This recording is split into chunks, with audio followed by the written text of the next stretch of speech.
when the plot and the character relationships are so intertwined that they cannot be separated. I think this is the best kind of story. And this specifically came up in the context of romantic subplots. So that's what I'm going to be focusing on, but it's true of all types of character relationships. I like stories where if you remove the relationship, the plot would no longer function. And if you remove the plot, the relationship would no longer progress as it does. They're building on each other.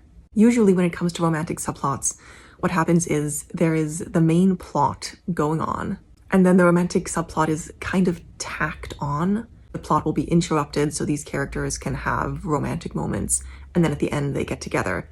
But if you remove the romance, the plot would progress in the exact same way.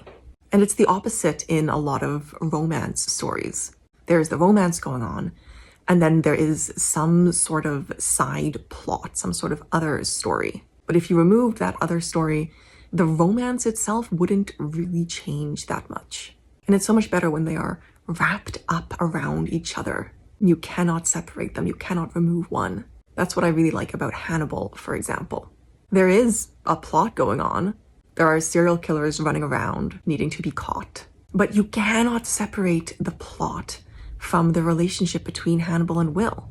And you cannot separate the relationship between Hannibal and Will from the plot. I also read a book last year that I think did this quite well. It's called Slippery Creatures. And there is a very heavy romantic element in this story, but it is very related to the plot. You can't separate them. The romance drives the plot and the plot drives the romance. And it worked really well. Unfortunately, that kind of stops working in the sequels, but that's okay. The first book was really good. I also think that this is why a lot of non-canonical relationships end up getting shipped. Because in a lot of stories, there will be relationships that are driving the plot and that are driven by the plot, but they are often not the romance. Take Arcane, for example. The relationship between Jace and Victor in Arcane is central. The plot would not progress the same way if these characters did not develop this intimate relationship. And their relationship would not develop the same way if it were not for the plot. And people pick up on that.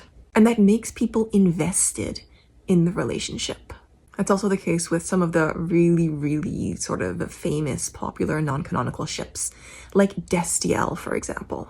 You need to weave these elements together, relationship and plot. They cannot just be happening side by side. They need to be entwined.